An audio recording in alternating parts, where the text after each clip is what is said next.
So I have an example to share.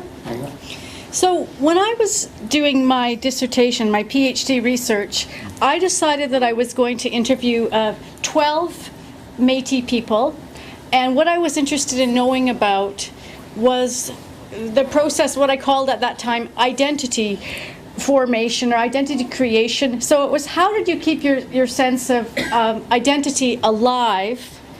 And what role did cultural stories, or did the stories that your family told you about your family, what role did they play in helping you have a sense of who you were culturally as a Métis person? And so it was just so interesting for me to look back. It's almost 10 years ago, and I think about things really differently now. But I went out there to interview these people, and they told me all sorts of stories about their experience and their families. And so one of the things that most people said was, well, you have to know we don't have any cultural stories, and we never talked about being Métis. So it's kind of a problem to talk about what that was like when we never did it. So just to give you a slight bit of history, which may remind you of grade 11 social studies, you'll probably remember that in 1869, 1870, the Métis were kind of expelled from where they were living in the Red River and tended as a community to move west, right? And they stopped in Saskatchewan, and a community had been sort of gelling there for over 100 years, 150 years around Batoche. So there's lots of Métis people that still live there and have farms and such. But you may remember in 1885, the Canadian government wanted that land, and so they sent in the army with a Gatling gun, like this huge cannon thing, and a whole bunch of young soldiers to basically attack the Métis and to push them off that land. So there was a 3-day battle that ensued there, and the Métis, they tried to protect this place and managed to do it for almost 2 days, but they were defeated. And so what happened then was the Métis scattered around. So some of them stayed, and they just kind of kept their heads down. Is this ringing any bells? Some of them moved to the prairie towns around there, and because they didn't own property, they didn't have houses, they lived on what they called the road allowances outside of the towns, and they couldn't send their kids to school because they weren't paying taxes, so they became known as the road allowance people. And so lots of other people didn't really know who they were, and they just thought they were gypsies.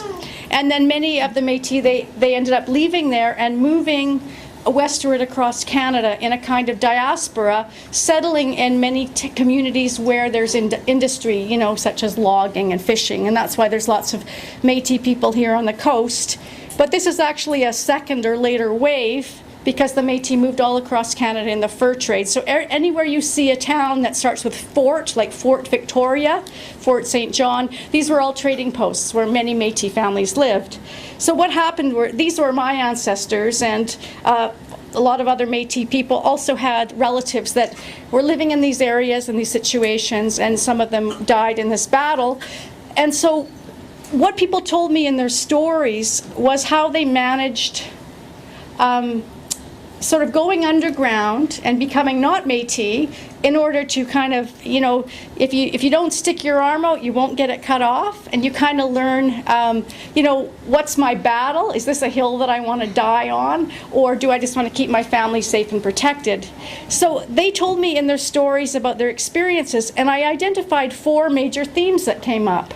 And so these themes were despair, being in between worlds, resistance, and the theme of transcendence. So I was trying to make sense of this, but it wasn't really fitting into this this larger framework that I had to work with, you know, like psychological literature, history, the canon. And so they were trying to tell me, no, the fact that we felt despair and sadness, this was a really normal, understandable response to the conditions in the social world. We're not talking about depression. We're not talking about like we need to be medicated or we have mental illness. This is what happens to people who are attacked in a war, right? So it's understandable that you would feel bad under these conditions. So I'm trying to think of, okay, clinical language, depression, DSM-4, medication, therapy, and they're saying, no, that's not really what we're talking about. But I didn't quite get it. And they talked about being in between. And it wasn't like, oh, poor me, I don't fit in there, I don't fit in there. Although they talked about those stories, it was more like, no, this is a skill, this is a strategy or a tactic that we have had to develop and evolve to move between worlds and different social spaces so we can get work and learn languages and make friends. And part of survival is not making other people feel uncomfortable. And so, like, this is not a problem, this is what we do, this is how we survive.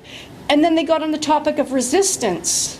Well, in terms of fitting that into a social services or psychological framework, when you look in the literature of counseling, the only real mention of resistance was by Dr. Sigmund Freud, right? You probably remember this. And resistance is when the patient is putting up themselves barriers to their own healing. They're self-sabotaging. They're getting in the way of the therapist actually trying to penetrate their inner core and break down the ego and get to the real essence of the problem. So it was seen as a really negative thing, right? And so I'm also looking at this literature and thinking, interesting, if we know, because these people are telling me that whenever people are mistreated, they resist in some way. They're responding because they want to preserve their safety and their dignity. Then this is not, it's not necessarily a negative thing, but how do you make sense of a history of psychology that doesn't talk about political resistance to global violence? And so I really started thinking about the fact that as a discipline, psychology evolved alongside the British Empire in Europe. Does this make sense? So late 1800s, we have the British all over the world colonizing a quarter of the globe at least, while you have people starting to write about talk therapy. And then we have the civil rights movement in the United States. We have the feminist movement. We have all around the world, people are resisting violence and they're trying to create social justice, but it doesn't enter the literature of psychological well-being and about, you know, how human beings act. So I identified this problem as what later Allan called the benign world theory. When we're reading about theories, are they based on the assumption that the world is basically a benign or a good place and that most people are treated the same as other people on a daily basis? So if they're based on this idea that there's some sense of equality, and I might have a bad day today, but I'll have a good day tomorrow, and you might have a bad day tomorrow, but we take turns having bad days, it doesn't account for systemic oppression and political violence that is the reality of most of the people that we work with. And the more we work with the people who are trying to get help and move through the systems, the more we see that even though they've experienced a single act of violence on a single day, when they go to tell people about it, they tend to receive a series of negative social responses that actually make it way worse for them and increase the suffering greatly. So when I started really listening to what these Métis people were trying to tell me, I realized, you know, like 5 or 6 years later, that this doesn't fit in an effects-based framework that's based on individuality, deterministic thinking, that people are shaped by their environment. What I'm seeing is that people are always responding in ways that they're trying to protect themselves and their families, to make sense of life, and to increase their dignity and safety. And so after that, I could look at my own grandmother and these family photos and try to understand them differently, because I thought, in this kind of self-blaming way, why did my grandma lie and say she was Scottish? Why didn't she tell me that we were Métis? And like, why were they hiding things? And so you use this pathological language, and I realized they were engaging in overt political protest. They had decided to go underground and do what they needed to do to increase the safety of the family. And so when you look at that as a political response, it's really different than looking at it as a psychological problem. So therefore, we started building in practices which I call dignifying practices or safety practices in every interaction with people who come for help. And one of the things that's so important to realize is that when people have been treated badly, they feel like their dignity has been stolen. And so in our interaction, we try to make it safe enough where we can address what has been taken from them, what they need to feel restored, and how they could feel safe enough to actually give us a critique about how we're serving them. So just to give you a bit of an example, if I'm working with you and you come into the office and say you haven't been given a choice, your social worker said you have to go talk to this person, otherwise we're going to take your kids away, then already you can experience a lot of threat and power imbalance. So when you come in, Allan or I might say to you something like, after greeting you and trying to get to know each other a little bit, so if I were to really blow this with you, if I were to really make a mess of this, what would I have to do? Like to really screw this up for you? So right away, people tell me all the things that I could do wrong that wouldn't work for them. And I might say, so you've been forced to come here, hey? What's that like for you? To have your freedom of choice taken away, to be told what to do, and then have to come and see some kooks like us who you don't even know, but you're supposed to tell your most intimate problems to. So they can tell us what that's like.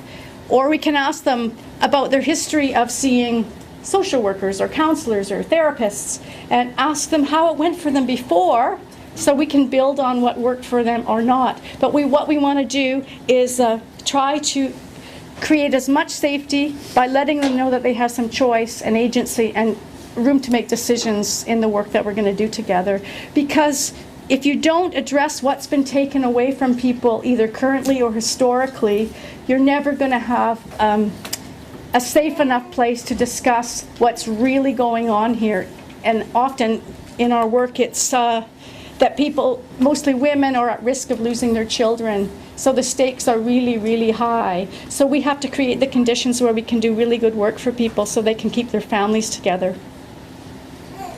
Yeah. Okay. How are you guys doing? Good. Do you have any questions or comments? Insults? Insults, yeah, more likely. That's not, yes. Like, can you just explain what that is exactly? Yeah, and I probably didn't get it enough at the time, because I thought, like, people said, well, I just try to make myself feel better. Like, I might go to a meditation class or do yoga. Like, as Métis people, we draw on influences from both parts of our culture and from other parts of the world. We've sort of been used to adopting what works for us. So what could make us feel better, at least temporarily, in the midst of this social problem or this social context. But then for me now, that's expanded to include self-medication and self-calming of all forms. So if people say to me, I'm in so much pain, I just feel like killing myself, but the reason I'm staying alive is because I'm actually cutting my arm, and I know it sounds odd, but if I wasn't doing this, I'd be dead. So I think of it more broadly in terms of, like, for me, that's a form of self-soothing, self-medication. And so I would include all the things people do to manage their inner emotional or spiritual pain. So I'd include alcohol and drug use and things like that, to the extent that I can understand that people in many situations know what they need to do in order to survive. And these are responses to pain, but we have to kind of refrain from judging them. We'd like everyone to make healthy choices, but that's just not the reality when we don't live in a world where healthy choices are offered freely to all people. So it's whatever people can do to have a sense of peace or calm, but for me now it's mostly in situations where that doesn't exist. So another example, Allan and I work a lot in the north now. We've worked in the Yukon for many years, and now we're doing some work in the Northwest Territories. And I'm just starting to understand more fully this sense of complete lawlessness. And if you are a woman, and particularly an Aboriginal woman, and you are hurt, in many places there's absolutely no one who can help you. If you phone the police, they won't come. Your neighbors, they may all be drinking or here or there, or families are in a lot of chaos or whatever. So it's so completely unsafe in many little communities that I have to think of the mentality of the Underground Railway. Where can I create a sort of virtual tunnel from this place to one other place or two other places where somebody could be safe enough to survive the night. So these are the kinds of conditions that we are seeing in a lot of cases. So transcendence is, it could be just whatever can give you a sense of safety or calm in the midst of that kind of condition. Does that make sense? Thanks. Any other questions or comments? Or? How many of you guys are heading for child protection work? How many of you are heading that way, just don't want to admit it? Even to yourself. Okay. I just realized that I read a lot of your applications and got to pick you to come in. Really? Yeah. I don't know you, but I know that I read them. So that's kind of fun. Wow. There's some inside knowledge. So I know something about you, I just don't know who's who. Okay, so there's Dignity. social responses? Yeah, and then dignity. And then dignity. Yeah. Maybe we will. There's now quite a growing and interesting body of literature that you should probably be aware of. Maybe you are already, I don't know. But it's a body of research on social responses to victims of violence. So a social response is how other people react or respond to you once there's a disclosure of violence, once it's found out about. And this literature shows that the vast majority of victims of violence, particularly wife assault, sexualized assaults, and interestingly enough, armed robberies, but victims of those forms of violence overwhelmingly report receiving negative social responses from friends, family, and professionals. Legal and mental health professionals right across the board. So this is really important to understand because the research shows that victims who receive positive social responses tend to recover much more quickly and much more fully, and tend to be much more willing to be engaged with authorities. People who receive negative social responses tend to experience much more intense and much more lasting distress. They're much more likely to wind up in almost every diagnostic category, the mental health diagnostic system, the DSM system. And in a lot of cases, they're much less likely to willingly engage in cooperation with authorities. So let me give you an example of what social responses are. There's some really obvious ones. You know, you're a woman, you're beat up, you go home to your family and you say, my husband beat me up, and they say, honey, you made your bed, you got to lie in it. Okay? Or they live next door to you and they hear your husband beating you up and nobody does anything. Okay?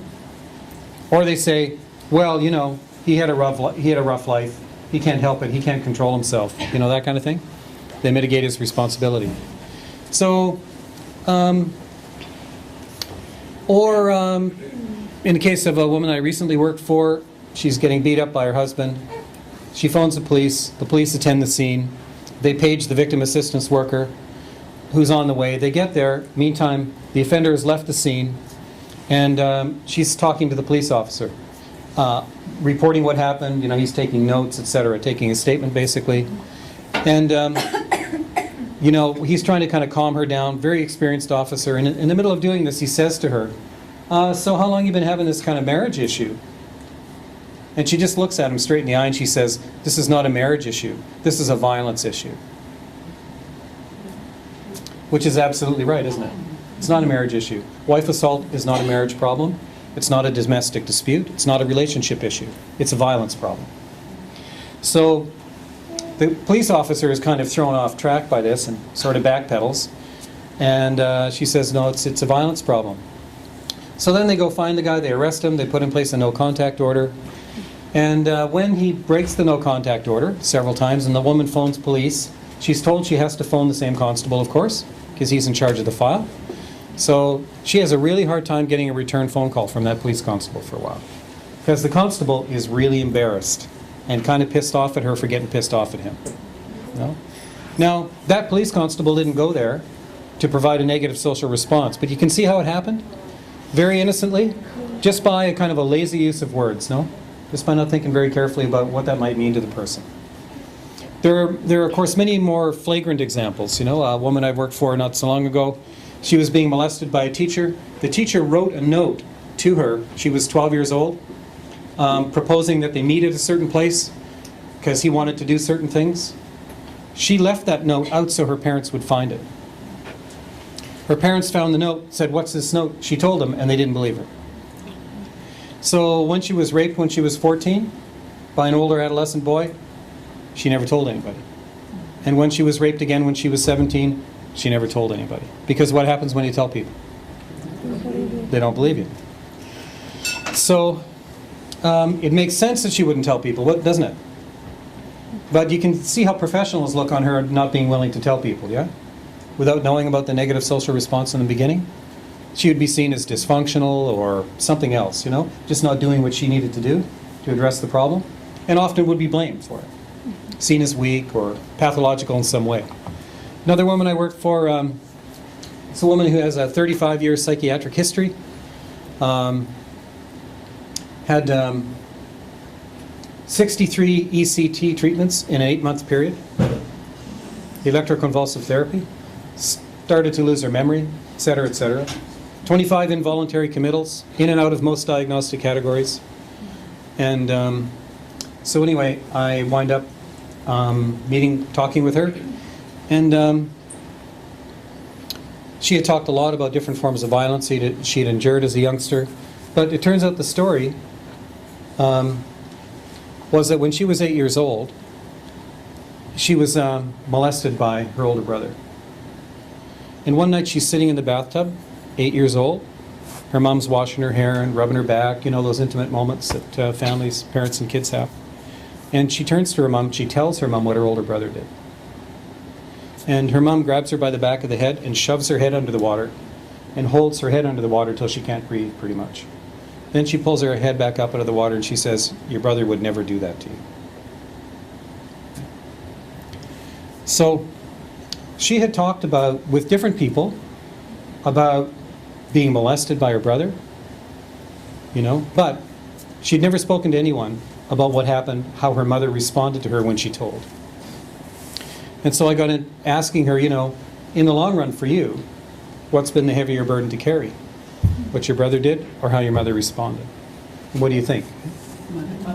No question about how your mother responded. So it turns out the social responses to victims are hugely influential. The quality of the social response the victim receives is the single best predictor of the level of the distress of the victim. It's a better predictor than the seriousness of the violence, and it's a better predictor of the relationship than is the relationship between the offender and the victim. That means that all of us, whenever we're working with people who've been badly treated, we need to make it our business to inquire and learn what kinds of social responses did they receive once people started to learn about this violence. Because overwhelmingly, the people I've worked with over the years who have been involved in the system of care or have been given diagnoses of various disorders, overwhelmingly they have received not only the violence, but a whole series of humiliating negative social responses. Yeah. And none of the psychological tests that are used to assess victims, none of the trauma symptom inventories, none of the interviewing protocols that are in child protection work files, by the way, none of them take into account the fact that victims receive negative social responses. And it's a very important piece that we understand.